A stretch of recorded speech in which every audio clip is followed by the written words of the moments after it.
Bonjour et bienvenue dans cette formation Unity 3D consacrée à la lumière. Alors, pour cela, on va recréer rapidement notre FPS. Alors, fichier, nouveau projet. On va directement importer le caractère contrôleur. Create. Vous voyez que mon bureau est très bien ordonné.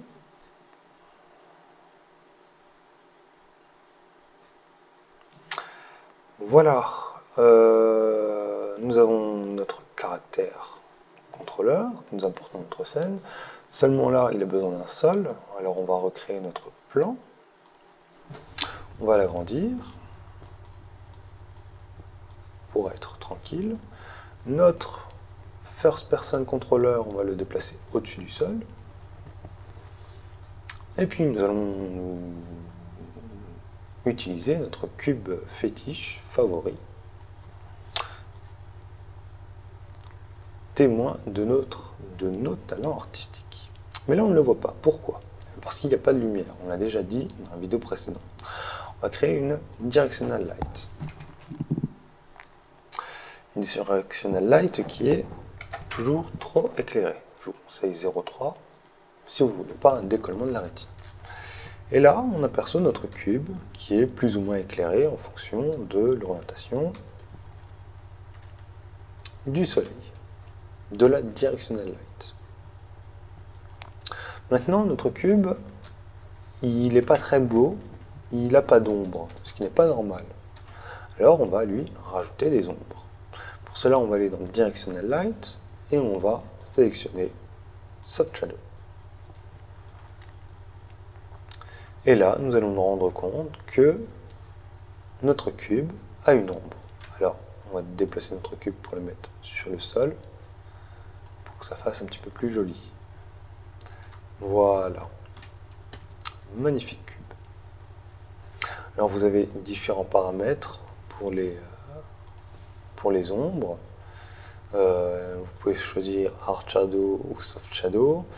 Les Soft Shadow, ça permet d'avoir des ombres un petit peu plus douces, mais ça dépend encore de vos paramètres.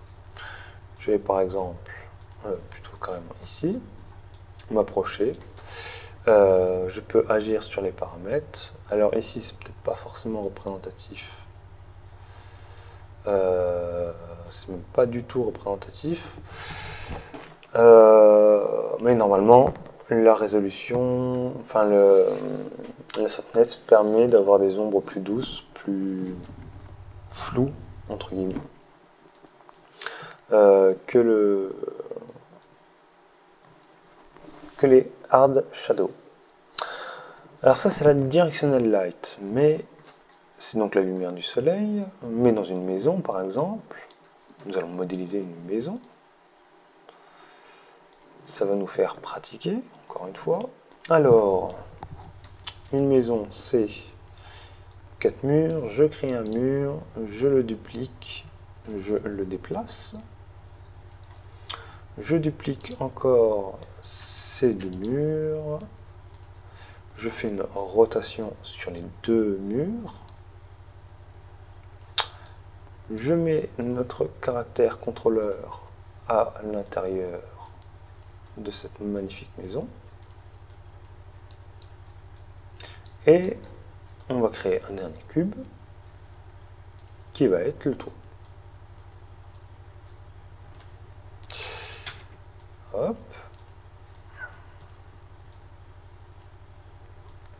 Yep. Hop. Et on va lancer notre jeu. Et là, qu'est-ce qui se passe? Eh bien, c'est tout noir. C'est normal.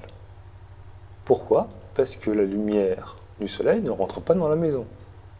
Surtout quand il n'y a pas d'ouverture. Alors, ce que l'on va faire, c'est que l'on va créer d'autres types d'objets. On va créer, par exemple, une point line. Une point line, c'est un petit peu comme une lampe. Vous voyez, si je referme notre maison décapotable, j'ai toujours cette lumière qui est à l'intérieur. La point line envoie de la lumière dans toutes les directions. Imaginez, vous avez une ampoule dans la main, c'est ça. Vous avez d'autres types de lumière. il y a la lumière spot. La spot, c'est une lumière un petit peu comme un projecteur, c'est-à-dire qu'il va envoyer de la lumière dans une direction et qui va l'envoyer dans un cône. Voilà, rien de particulier. Area Light, c'est une lumière un petit peu particulière. À savoir que, alors on va enlever les autres, à savoir qu'elle va définir une zone où il y a de la lumière. Comme vous pouvez le voir, il ne se passe rien. Il y a un petit message qui dit qu'il faut la version Pro pour utiliser ce type de lumière. C'est pas du tout gênant pour la réalisation de nos projets. Nous, on va surtout utiliser la Directional Light, toujours trop éclairée, et les spots, pas les spots, pardon, les spotlights. Bon après, vous pouvez utiliser n'importe quelle lumière qui vous arrange. Voilà pour les lumières. Donc je vous conseille encore une fois de manipuler, d'essayer avec de magnifiques petits cubes comme on fait dans cette formation depuis le début, à tester les lumières, à tester le comportement, à tester les ombres.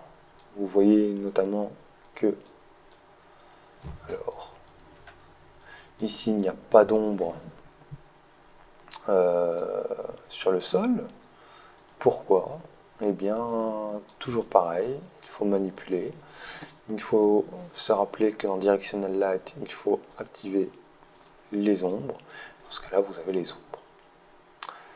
Voilà, c'est tout pour cette formation. Sur cette vidéo de formation, je vous retrouve dans la suivante où on va attaquer, j'ai mon plan, le détail des menus. Donc on va aller se balader à l'intérieur. Voilà, à tout de suite.